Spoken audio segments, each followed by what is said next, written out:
Walking Dead Season 4 premiere. Walking Dead is another show that I really enjoy.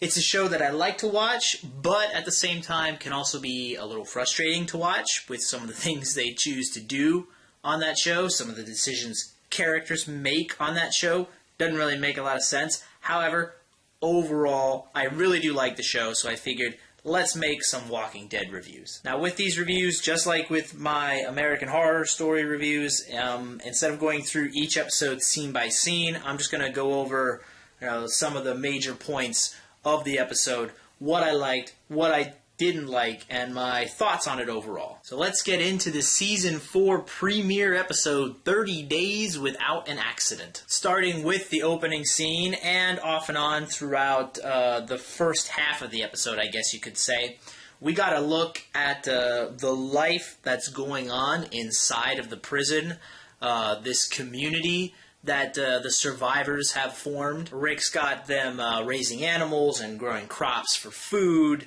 and they have this sort of council in place that makes decisions, sort of like a governing body over the community, and everybody does their part. Each person has a role to play or a chore to do for the day.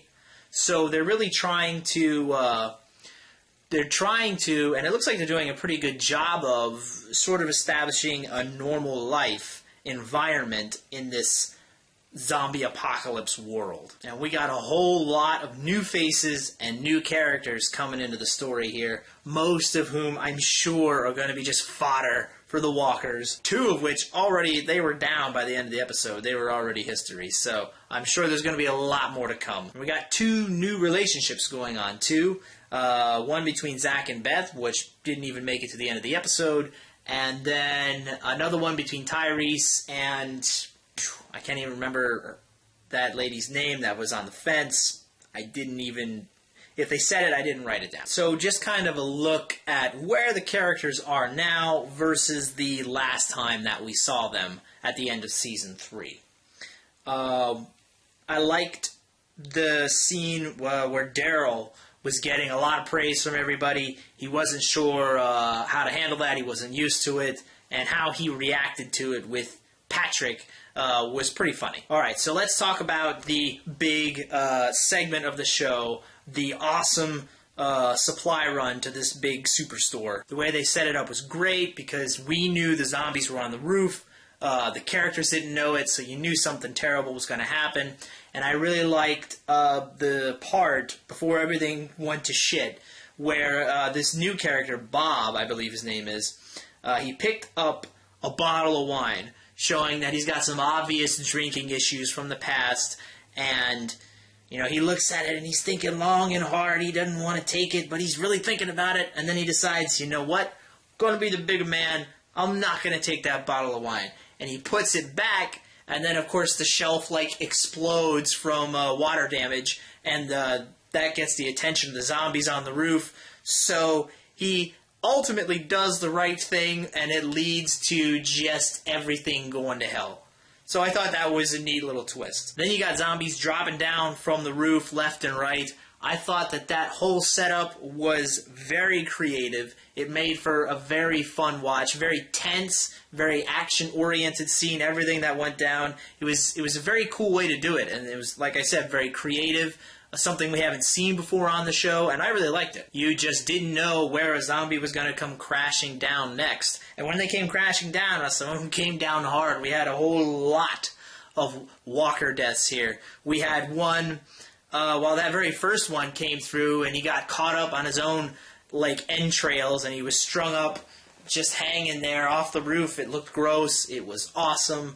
There were a couple that just completely blew up in spectacularly gory fashion when they hit the floor, looking absolutely amazing. We even had two skin-peeling moments. There was one walker that was standing up after hitting the floor, but his skin on the back of his head stuck to the floor, so you had some skulls showing there. It was gross. And then when Bob was trying to fight off that one zombie trap while he was trapped under the shelf, he was just pushing his head back, and then the zombie skin started coming off there. We got some skull on the face side. It was very cool. And it turned out it was Zach was the first one to go. He got taken down by a walker just before they were able to get out. And when Beth found out that her boyfriend got axed, well, her reaction to it, I liked it. She's just like so numb to it that, you know, she doesn't feel sad anymore. In fact, she's kind of happy that at least she got to know the guy and, you know, have him be a part of her life before he died. So I thought that was a cool and unique take on the situation. And I'm just going to go ahead and say that the whole shopping center sequence was my favorite part of the episode. Very good stuff. And my least favorite part of the episode was just, you know, the other main focus of the episode, which was Rick and his story. You know, it was just Rick being put in another situation where he comes across somebody who is obviously bad news. You look at this chick, at first I thought she was a walker. I'm sure a lot of people did. Then she was talking and I was like, this isn't good.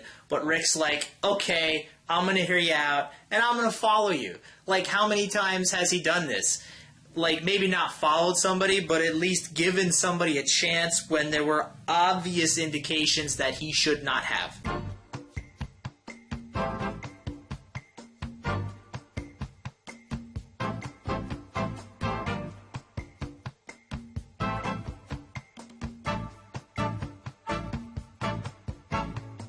Like, it's just something that we've seen so many times with Rick before in the past.